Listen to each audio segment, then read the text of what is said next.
thing about journalism is that, I mean, the ethical rules are actually fairly clear, because I think you have to be very clear in journalism, because the trust of your readers is so important. So, we have a lot of clear rules on conflicts of interest and on on what hospitality we can receive and that kind of thing.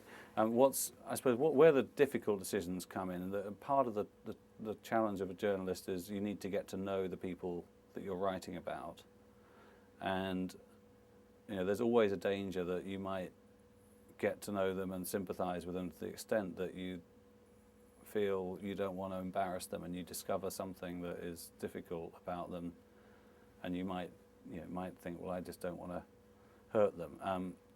I don't think I can't really think of any particular situation where I've felt very torn in that way, but I am very conscious that is something I always have to say to myself is, am I going easy on this person because I've got to know them?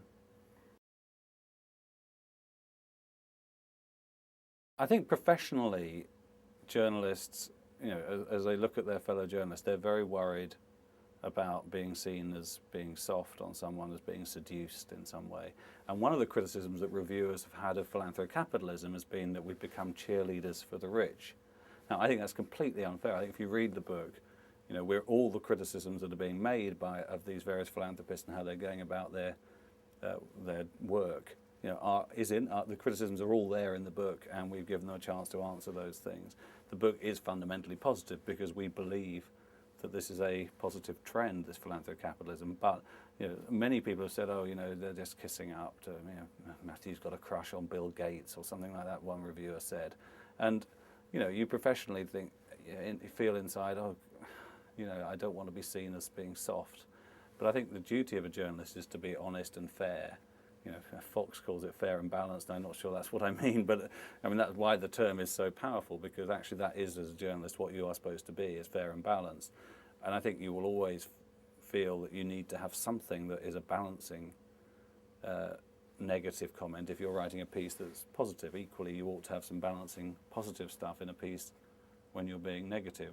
And I guess there is also a danger in journalism that we go in these sort of mood swings, that there's times when there's a great appetite, like during the internet bubble, for example, there was just a huge appetite for stories about some guy in a garage who's going to change the world with some amazing website, and then it all went bang, and suddenly you couldn't get a positive story in the press about anyone doing anything good. It all had to be about how they were all secretly crooks who were lying to the public.